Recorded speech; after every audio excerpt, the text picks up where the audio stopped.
Hello everyone. आज हम लोग जो है एक नए विषय पर चर्चा करेंगे। आज का जो विषय है वो है income from house property. Income from house property में मैंने इसके पहले जो एक लेक्चर पढ़ाया था उसमें मैंने बताया था कि जीएवी की गणना कैसे करें, ग्रॉस एनुअल वैल्यू की गणना कैसे करें। और मैंने ग्रॉस एनुअल वैल्यू की गणना जो बताई थी वो केवल विजुअल मोर सिस्टम पे बताया था, लेस पे नहीं बताया था, क्योंकि लेस वाले पे अधिकतर बच्चे कंफ्यूज रहते हैं। उसका भी वीडियो मैं बना करके अपलोड कर दूंगा। आज हम लोग जो है जो वीडियो बना रहे हैं उसमें ये बताया जाएगा कि जो मकान हमारा किराए पर उठा हुआ है, ध्यान देना है, जो मकान किराए पर उठा हुआ है उस पर आय की गणना कैसे की जाएगी, इस पर हम लोग बात करेंगे। तो इनकम फ्रॉम हाउस प्रॉपर्टी में आज जो वीडियो है उसमें केवल ये बताया जाएगा कि मकान जो किराए पर उठा है उसकी आय की गणना कैसे की जाए। तो आप देखेंगे कि बोर्ड में पहले ही मैंने लिख रखा है, सब कुछ पहले से तैयार है, पर मुझे समझाना है। इसके पहले वाले वीडियो में मैंने ग्रॉस एनुअल वैल्यू निकालना बताया था, तो मैं मान लेता हूँ कि इस वीडियो को आपने देखा होगा, अगर नहीं देखा तो उसको देख लें। स्टार्ट करते हैं। देखें, ग्रॉस एनुअल वैल्यू मान लीजिए मुझे पता है। अब इसमें ग्रॉस एनुअल वैल्यू आने के बाद तीन ऐसे डिडक्शन हैं जो मुझे लिस्ट करने हैं। पहला है वैकेंट टाइम या वैकेंट पीरियड। अगर आपका मकान किराए पर उठा हुआ है लेकिन पूरे साल किराए पर नहीं उठा हुआ है, कुछ महीने खाली है, तो मकान खाली रहने के दौरान अगर मकान मालिक उसमें नहीं रहता है तो उसे वैकेंट टाइम मान लिया जाएगा। अगर मकान खाली रहने के दौरान मकान मालिक नहीं रहता है तो वैकेंट टाइम की छूट आपको मिल जाएगी। जैसे अगर आपने जीएबी की गणना जो की है, ग्रॉस एनुअल वैल्यू की जो गणना की है, यदि आपने 12 महीने में की है तो वैकेंट टाइम आपको उसमें से माइनस करना होगा। जैसे 3 महीने मकान खाली है तो 12 महीने जीएबी निकालने के बाद, ग्रॉस एनुअल वैल्यू निकालने के बाद आपको करना ये होगा कि उसमें से कम उतने महीने के किराया लेस कर दिए जाए जितने महीने मकान खाली था। लेकिन ध्यान रखेंगे, यदि मकान खाली रहने के दौरान मकान मालिक उसमें रहना शुरू कर देता है तो उसे वैकेंट टाइम नहीं मानते हैं, उसकी गणना अलग ढंग से की जाती है। उसकी गणना में ये ध्यान देते हैं कि जितने महीने का किराया उतरता है, जितने महीने का किराया उसे रिसीव होता है, वो एक्सपेक्टेड रेंट से कंपेयर किया जाता है। चाहे एक्सपेक्टेड रेंट 1 साल का हो या न हो, ये ध्यान रखें, एक्सपेक्टेड रेंट 1 साल का ही होना चाहिए। एक्सपेक्टेड रेंट 1 साल का होगा, रेंट चाहे 1 महीने का हो चाहे 11 महीने का हो, वो कंपेयर किया जाएगा और विच और मोर के माध्यम से जेबी की गणना की जाएगी। मान लेते हैं कि आपने जेबी गणना सीख ली है, इसलिए आपको केवल ये ध्यान रखना है कि vacant time not owned by the owner, vacant time के दौरान जो है ऑनर उसमें न रहे तो आपको ये छूट स्वीकार कर ली जाएगी। दूसरा होता है municipal tax. Municipal tax paid by honour होना चाहिए। यदि म्युनिसिपल टैक्स का भुगतान ऑनर ने किया है तब तो इसकी छूट आपको मिलेगी।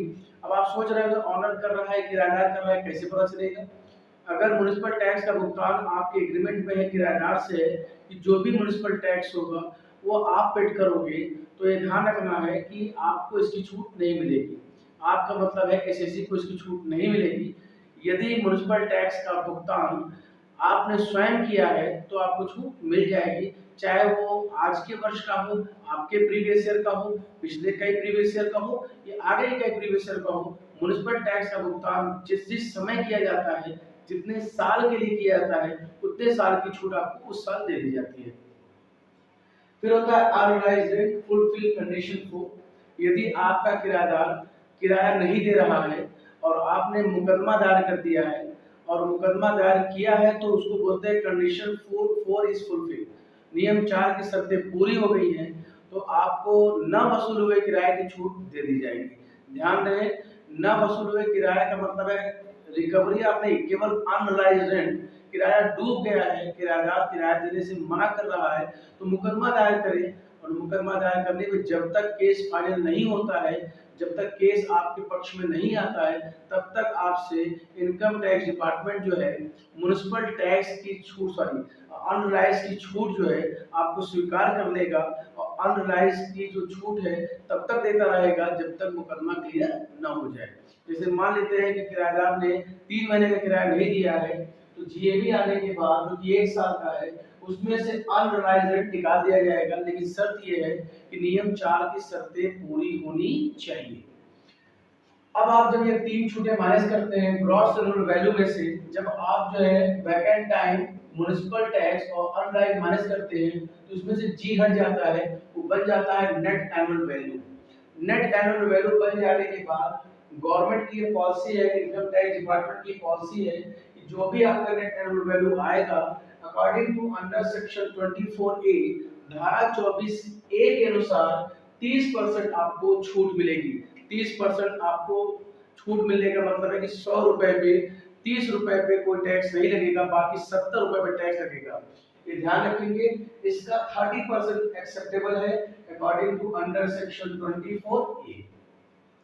अब आता है अगला interest on loan under section 24B। मान लीजिए कि मकान पे आपके लोन है, तो मकान पे जो लोन है उस पे ब्याज का भी भुगतान आप करते होंगे। तो मकान पे जो लोन है उसकी छूट दो प्रकार से स्वीकार होती है। एक होता है सेल्फ ऑक्युपाइड हाउस, एक होता है लेट आउट हाउस। आज हम लोग सेल्फ ऑक्युपाइड हाउस की बात नहीं कर रहे हैं, हम लोग लेट आउट की बात कर रहे हैं। आप ऐसे जान लीजिए कि सेल्फ ऑक्युपाइड की वैल्यू 0 होती है और सेल्फ ऑक्युपाइड में केवल एक छूट एक्सेप्टेबल है, वो भी है आपका interest on loan. Interest on loan में मैं अगला वीडियो डिटेल में बनाऊंगा तो मैं आपको बताऊंगा। अभी जान लें कि इंटरेस्ट ऑन लोन को दो पार्ट में मैंने डिवीजन कर रखा है। अगर आपने मकान पे ऋण ले रखा है, उसके ब्याज की छूट आप मांग रहे हो, तो फॉर पी आपका जो प्रीवियस ईयर होगा उसका फुल अमाउंट डिडक्टेबल होगा। प्रीवियस ईयर का मतलब है जो भी आपका प्रीवियस ईयर है, जिस प्रीवियस ईयर पे आप हैं उसका फुल इंटरेस्ट जो है एक्सेप्टेबल होगा, आप उसकी छूट ले सकते हैं। और अगर मकान बनने के पूर्व, मकान जब तक बनता है ब्याज पे जो छूट होती है वो एक्सेप्टेबल नहीं होती है, मकान बन जाने के बाद छूट एक्सेप्टेबल होती है। मींस मकान बनने के दौरान जो आपने ब्याज बैंक को दिया है उसकी छूट आप मकान बन जाने के बाद स्वीकार कर पाते हैं।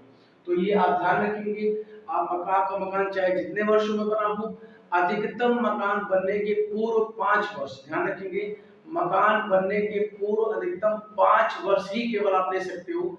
अगर आपका मकान 5 साल में बना हो तो 5 साल लीजिए, 4 साल में बना तो 4 साल लीजिए, 3 साल में बना तो 3 साल लीजिए। और अगर आपका मकान 5 साल से अधिक समय में बन रहा है, 10 साल में बन रहा है, तो ध्यान रखेंगे अधिकतम 5 वर्ष तक ही आपके ब्याज की गणना अलाउड होगी। 5 साल के ब्याज का 20% आपको स्वीकार हो जाएगा। लिख भी दिया है 20% of interest on loan before construction of the house. मकान बनने के पहले वाले जो वर्ष में आपने ब्याज का भुगतान किया है बैंक को, उस ब्याज का अधिकतम 5 साल का 5वां हिस्सा 5 बार मिलेगा। एक आज मिलेगा आपके प्रीवियस ईयर में 20% और 20% 4 बार और फ्यूचर में मिलेगा, लगातार मिलेगा। तो 5 बार में आपका 100% ब्याज जो पेमेंट हुआ है वो आपको छूट के रूप में स्वीकार कर लिया जाएगा। मैं ब्याज का अलग सा वीडियो बनाऊंगा तो उसमें मैं आपको समझाऊंगा। उसके बाद आप ध्यान रखेंगे आंसर आपका आ चुका है, यही होता है टैक्सेबल इनकम फ्रॉम एचपी। लेकिन कभी-कभी क्या होता है, किसी क्वेश्चन में रिकवरी दी रहती है कि जो मुकदमा आपने पीछे किया था उसकी रिकवरी हो गई। तो रिकवरी ऑफ अनराइज्ड रेंट, डूबा हुआ किराया अगर मिल रहा है अंडर सेक्शन 25A कहलाएगा। रिकवरी ऑफ एरियर रेंट, बकाया किराया मिल रहा है, अंडर सेक्शन 25B कहलाएगा। दोनों में डिफरेंस क्या है इसको समझेंगे आप लोग। अगर कोई किराएदार मकान खाली करके चला गया और किसी कंडीशन में आप जो है उसको किराया नहीं वसूल कर पाए, तो आप मुकदमा करेंगे। ध्यान रहे किराएदार आपके मकान में नहीं है, वो कि मकान छोड़ के जा चुका है।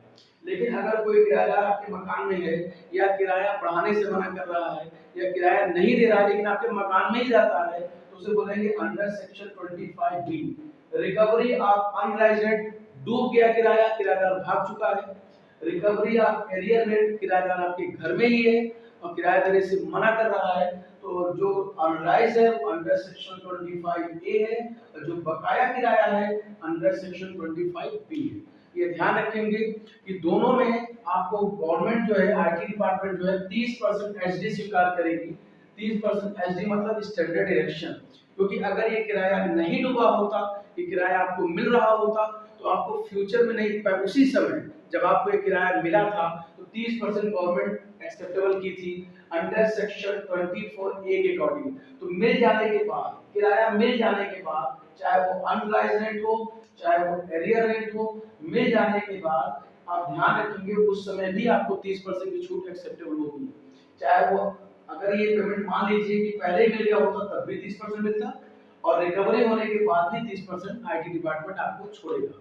तो ये ध्यान रखेंगे कि अंडर सेक्शन 25A अनराइज रेंट के संबंध में है, जो किराएदार आपके घर में नहीं रहता।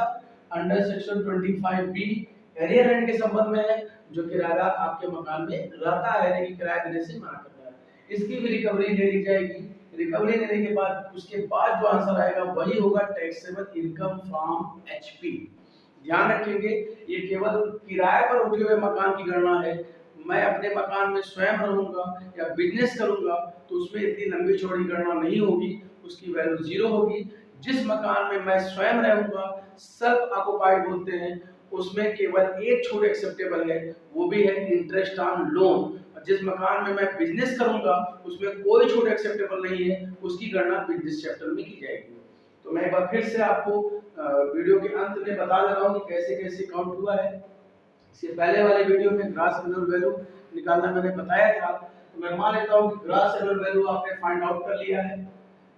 वैकेंट टाइम है, मकान खाली है, not owned by the owner, उसमें मकान मालिक नहीं रहता है, आपको छूट मिल जाएगी। म्युनिसिपल टैक्स का भुगतान हुआ है, पेड बाय ओनर, मालिक ने भुगतान किया है, तो म्युनिसिपल टैक्स की छूट भी मिल जाएगी। अनराइज रेंट फुलफिल कंडीशन 4, नियम 4 की शर्तें पूर्ति हमने कर दी है, नियम 4 की शर्त हमने पूरा कर दिया है, मुकदमा दायर कर दिया है किराएदार के विरुद्ध। तो जब तक किराएदार जो है पैसा जो कोर्ट ने ऑर्डर दिया, अगर कोर्ट से अगर मैं जीत जाता हूं, जब तक मुकदमा चलेगा तब तक इस पे कोई टैक्स नहीं लगेगा। उसके बाद ये नेट एनुअल हो जाएगा। जीएबी में से 3 आइटम माइनस करने के बाद हम लोग जीएबी पहुंच जाएंगे। जीएबी को पहुंचने के बाद उसका 30% एसडी मिलेगा, standard deduction according to under section 24A 30% माफ हो जाएगा आपका। मकान बनने या उसके पूर्व में जो आपने मकान बनाने के लिए लोन लिया था, उस पर जो ब्याज का भुगतान बैंक को आपने किया है, उसकी भी छूट आपको मिलेगी। Interest on loan under section 24B for PY अपने प्रीवियस ईयर का फुल इंटरेस्ट आप माइनस कर सकते हो, जिस प्रीवियस ईयर में हो, जैसे इस समय 2020-21 चल रहा है।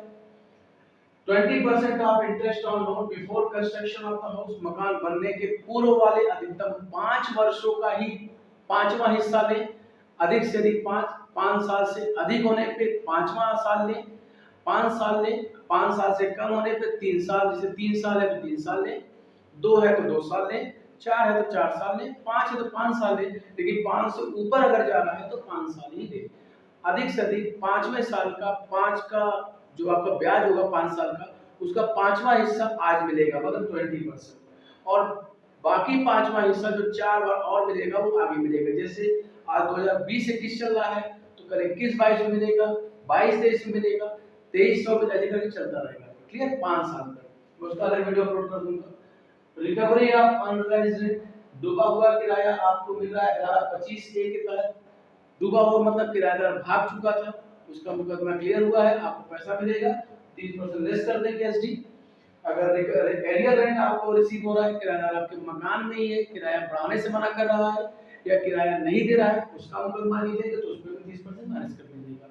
इस सब माइनस करने के बाद, ये जोड़ने के बाद जो आखिरी आंसर यहाँ पर आएगा वही होगा taxable income from house property. तो मैंने एक छोटा सा वीडियो आज आपको समझाया है, थोड़ा सा चैप्टर में, कि आप जो है इनकम फ्रॉम हाउस प्रॉपर्टी की गणना कैसे करेंगे। तो बस आज के इतना ही, मिलते हैं अगले वीडियो में, इसमें मैं आपको पढ़ाऊंगा इंटरेस्ट ऑन लोन। तब तक के लिए